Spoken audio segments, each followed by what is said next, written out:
You're listening to Second Generation Christian Television. Today is April 11th, 2025, and it's 9:20 a.m. And the Lord has been pressing on my heart to share another part of my testimony, and I'm not really sure how I'm going to title it yet, but I'm going to say that I grew up with two parents, but I had a missing father. He was there, but he was still missing. Now, my mother was searching for God, but my father, he was running from God. So that was the environment in the household that I grew up in. Now, my mom was the disciplinarian in the family. We could not get away with anything. Mom would get out the belt or the track. You know, those tracks where you have the cars and you have the race cars and things like that. Yeah. Mom was the disciplinarian. Our father let us get away with everything. Now, I'm not sure because I can't insinuate, but it seemed like my father was like really lax with us. I can't read his mind, but how I'm feeling now that I'm grown, that my father probably had a lot of regrets and probably felt guilty about a lot of things. I'm making those assumptions because things are adding up now more that I've been through a part of my journey. I'm still journeying with the Lord. But, I want to make this quick. House fire, 4 years old. I had burns on 33% of my body, and my older sister Julie died in that fire. And now my father's account is he fell out the window, but even me as a child, I'm thinking that he jumped out, and he was probably feeling guilty because he couldn't get all of his babies out of the house. And my older sister Julie died in that fire, and he was probably feeling some guilt and some pain. My mom was not in the house. She went to visit a friend. My father had begged her not to go, but she insisted on leaving the house that night. There was a gas leak, and my mom knew there was a gas leak, but she didn't put two and two together. My mom's from the islands. They have family in England. In England, they're used to smelling gas because it always comes through the pipe, so she thought it was normal.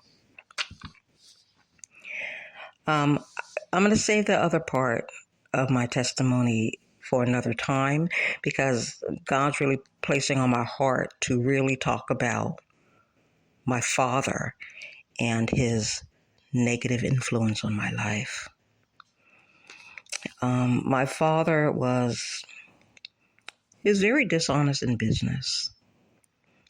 He was hooked on pornography. He drank alcohol.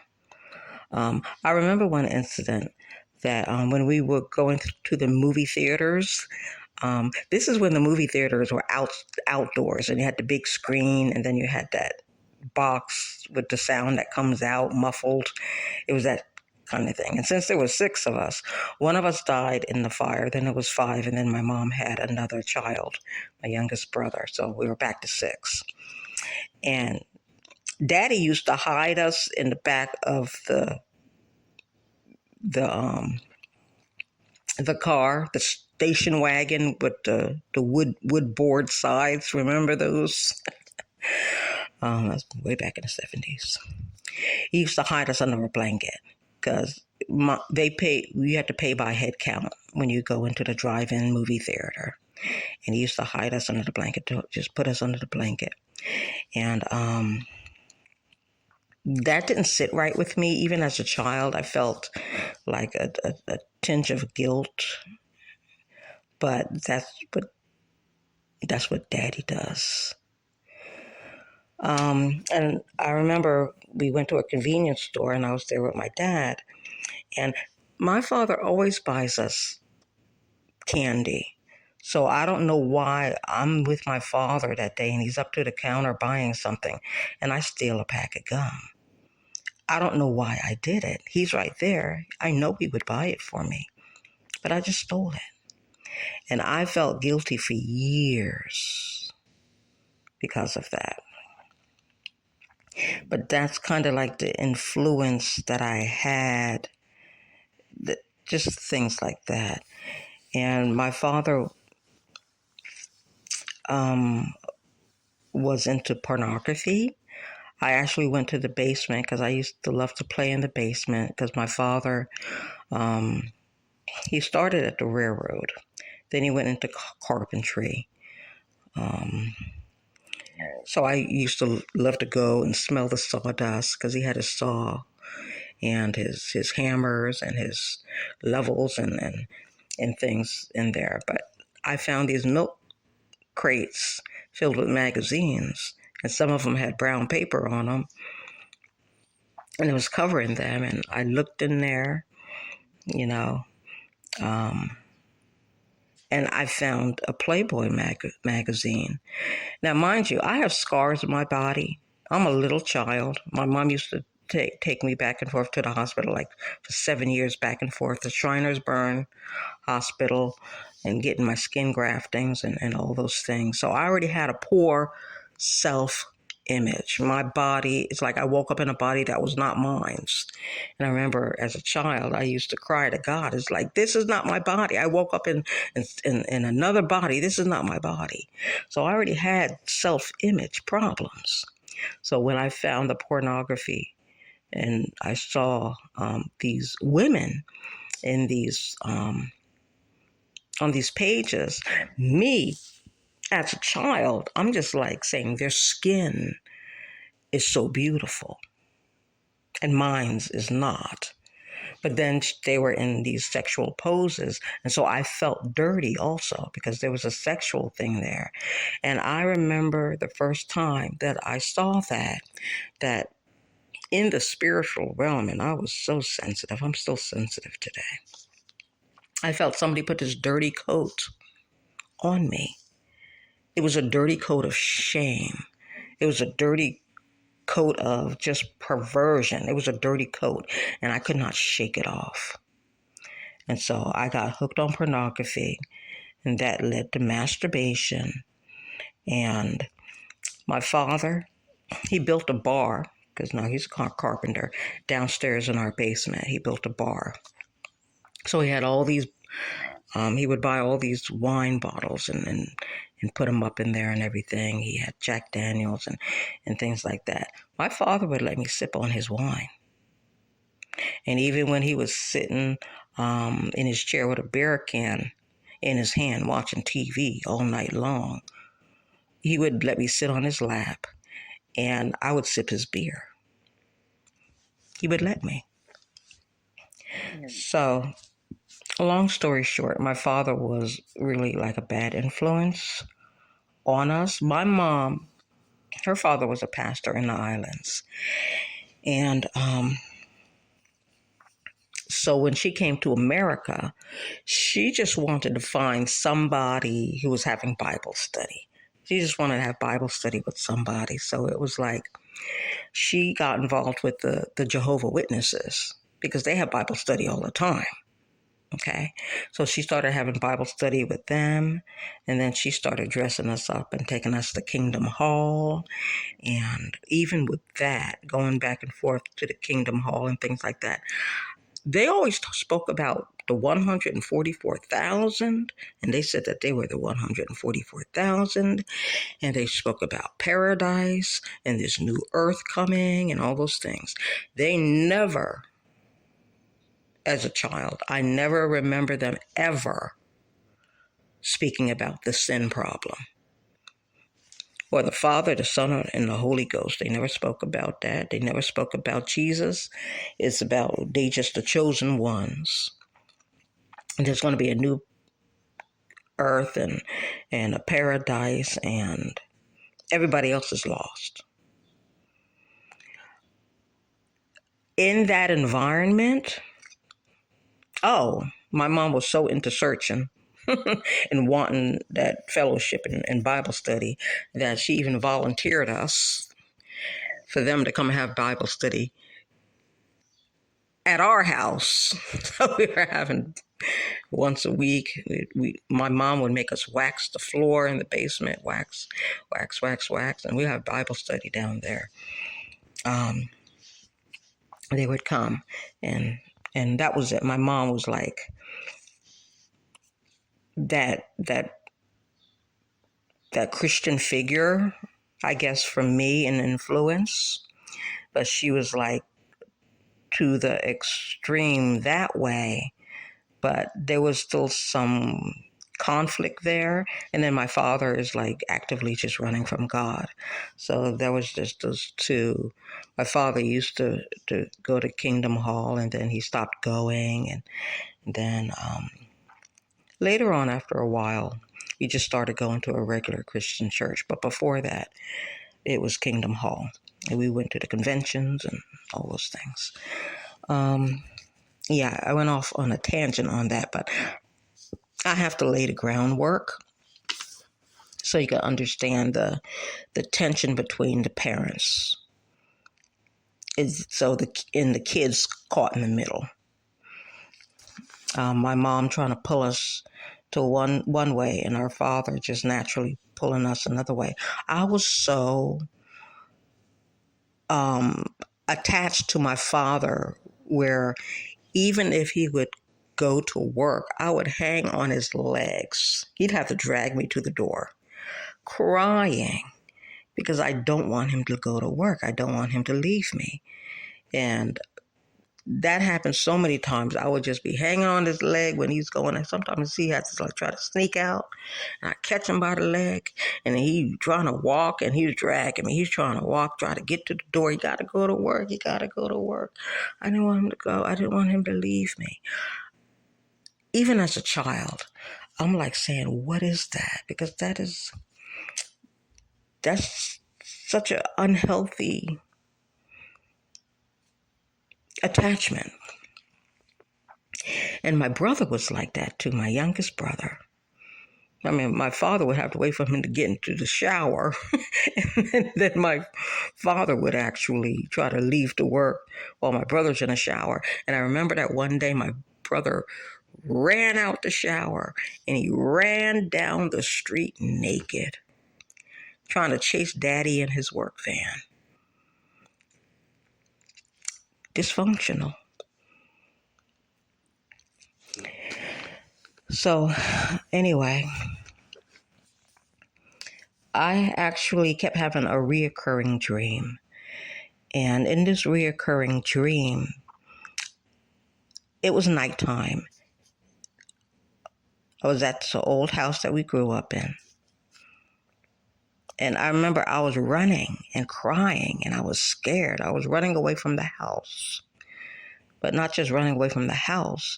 My father was chasing me and he was crying and he was sobbing and he was like chasing me. It was like he loved me, but he couldn't reach me. And I was so scared of him and I kept running from him. And I would wake up from that dream and it would hit me so hard. Why am I so scared of my father in my dreams. But when I'm awake, I don't want to be apart from him because I love him so much. But when I dream of my father, I keep having that same reoccurring dream of my father chasing me and crying, and I'm running from him and I'm crying, and I am so scared of him. I was asking God for years, what does this dream mean? So anyway, after that fire, it was like I was 4 years old when that happened. My mom drove me back and forth to Shriners Burn Center Hospital in Boston for about 7 years, back and forth with skin grafts. I have a brother too who had burns too. I was the worst, and he was like the second worst. So if my mom wasn't taking me back and forth for skin grafts, she was taking him back and forth for skin grafts. But he went like for a couple of years back and forth. But I was like, it was I think about 7 years back and forth skin grafts. Now, at the last year that I had skin grafts and I didn't have to really go back to the burn center again, my father is diagnosed with prostate cancer. That was devastating to me. I'm sure it was devastating to the family too, but I was in my own pain, so I couldn't really sense other people's pain. I could really just sense mine and my connection with my father. So I remember I started praying to God that he would heal my father. And I remember at night I'd be praying on my bed. I had my Bible with me. At that time it was still a Jehovah's Witness Bible, but it was a Bible. And I was praying to God, and I said, I promise God, I'll read my Bible every day if He would heal my father. Every day if He'll heal my father. Now my father was a snorer. He would snore, and so when he'd be snoring at night, and it would be so loud, it'd be annoying. But I wanted to hear that because it gave me indication that he was still alive. Understand? And many times he would fall asleep in the living room with a beer can in his hand, watching TV, and he'd be snoring in a chair. I'd be laying in my bed. And when that snoring stopped, I would jump up out of my bed, run down the hallway, and go and shake my father. Daddy, Daddy. And I would wake him up out of his sleep. And when he woke up, I was like relieved. And at this time, this end of programming, and you how they if you're old enough to remember, they would have the national anthem and then just static. TV on static. So I would go back to bed.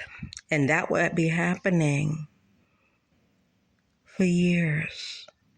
I don't know if it was 2 years. I don't know if it was 3 years or 4 years.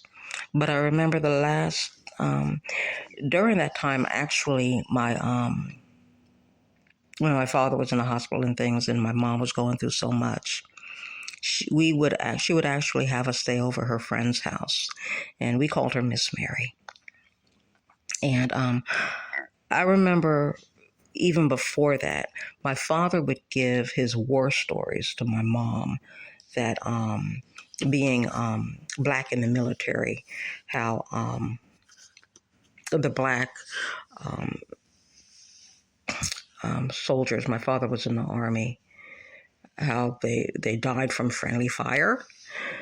And so my father mentioned about when he came into the Army. I have to mention this because this is also part of my not wanting my father to die, because I always feared for his life. He actually said that a couple of these Caucasian in his unit came to him and actually took one of their rifles and stuck it in his crotch, in my father's crotch. And they said, stay away from our white women. So anyway, um, God's hand must have been on my father's life that day, because when they did that, they took that soldier out. And then the military would actually give the story to the families. It was friendly fire. Okay. And that was always the military's response to that. They would never investigate it. It was always called friendly fire. Give you the folded flag, and that was the end of story. But they never told people the truth. So I still understood that. And then my father had given a story about when he left the railroad, and he actually, to tell the truth, when my mom come to this country, my father was married.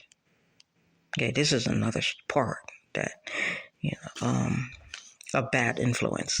He was married to somebody else. He went to Mexico and got a quick divorce just to marry my mom. So there was rivalry between my father's family and our family. And because the way that he left his former wife for my mom from the islands, and then all that going on. And then my mom's brother came to America, and my father's family let him borrow their car or something. And then while he's out driving, they call the police and report the car stolen. A lot of crazy stuff going on. Anyway, let me get back on track. But this is the environment that I got to form and let you see how my father was such a bad influence on his children.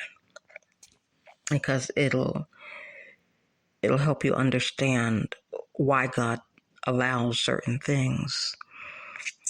Because there's so many people who feel broken because they grew up without a father.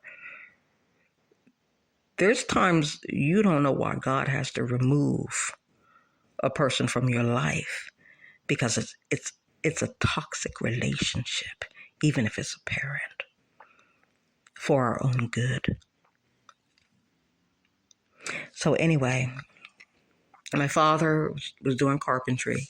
He got a very dangerous job. He got a job to build the Twin Towers. And they were paying good money back then. That's what my mom said. Dad had mentioned they're paying good money. It was a very dangerous job. And my father would come home and tell my mom another man fell that day, another man died that day. They made them sign paperwork saying that the family can't sue if they get seriously injured or die on the job. They had to sign that paperwork. And my father was like, men were falling every day into the wet cement, and they would not remove the bodies. They would bury the men in the cement. They would not move the bodies. And men were falling and dying every day, because as they get higher and higher building the Twin Towers, it got windier and windier, and the wind was just knocking men out left and right every day. It was a dangerous job. They had a tight deadline, and I remember my mom saying, she said, "Bill, I'd rather have you than the money." And my mom would like beg my father continually, and he'd come home from work and everything. And so my father left that job because my mom didn't want him to die on the Twin Towers. And just to put a note in there about 9/11, if it's built on blood, it's going to end in blood. I put it that way. But yeah, so I always feared for my father, like losing his life, and I didn't want my father to die. So when I hear these stories that's going on with him, and then he mentioned that he had to build a big cabinet in somebody's living room in New York, and he had taking a cab one night. And he said the cab driver knew the whole city. He was telling him about the whole city and everything. And he knows his way around. But my father said that the driver did not take him straight to where he's supposed to go. He was driving all around the city and everything because he was trying to bump up the fare. And so when my father finally got to his work a location, the fare was like so high. And he knows that this taxi driver just, did him dirty. But he saw that the taxi cab driver had a baseball bat under his seat. And so he's like, he just paid the fare. He just paid the fare. And so hearing stories like that and just always afraid of losing my father, always afraid of him dying. So I already had that mentality. And also when he was diagnosed with cancer, that slammed me hard. That's when I took out my Bible and said, I was praying to God, if you would just heal my father, I'll read my Bible every day. I remember the last time my father was in the hospital and we went to visit him because he was in the hospital for a long time. So it wasn't like my mom taking him back and forth, back and forth. This time she took him and he was in the hospital for a while. So my mom had to bring all the kids in to see my father. And when I walked into that hospital room and I saw my father in the bed, his eyes are closed. He had a tube. I think it was in his nose or a tube in his mouth. I only know there was tubes coming out of his face. And I had walked up to the bed and I was like, my heart was so grieved. And I remember his fingernails were so thick and long. Now, my father's part Cherokee, so he already had that wiry hair and that red skin. I get his red skin and kind of like wiry hair. I turned away from the hospital bed and I walked over to the hospital window and I looked out because I really didn't want anybody to see my tears. And I started bawling and crying, and I really couldn't even catch my breath. And it was like I knew, even as a child, this would be the last time I saw my father alive.